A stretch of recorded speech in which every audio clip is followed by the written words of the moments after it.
Jizzax shahri va Sharof Rashidov tumanida yashovchi 6 nafar shaxs litsenziya olish tartibini buzgan holda kriptoaktivlar aylanmasi bilan shug'ullangani aniqlandi. Ularning ushbu noqonuniy harakati huquq-tartibot idoralari xodimlari tomonidan fosh etildi.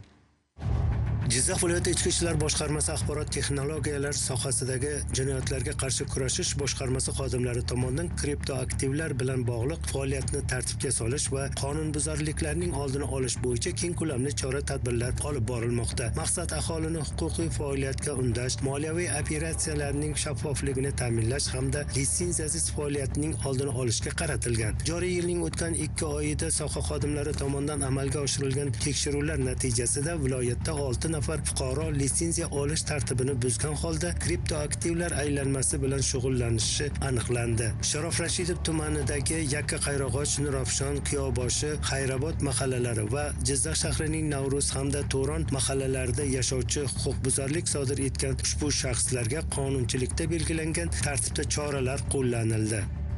Xususan 1 nafariga jarima, 3 nafari 5 sutka hamda 2 nafari 15 sutka ma'muriy qamoq jazosini o'tashdi. Ta'kidlash joiz, kriptoaktivlar nafaqat iqtisodiy rivojlanish uchun muhim, balki xalqaro moliyaviy operatsiyalarning shaffofligini ta'minlaydi.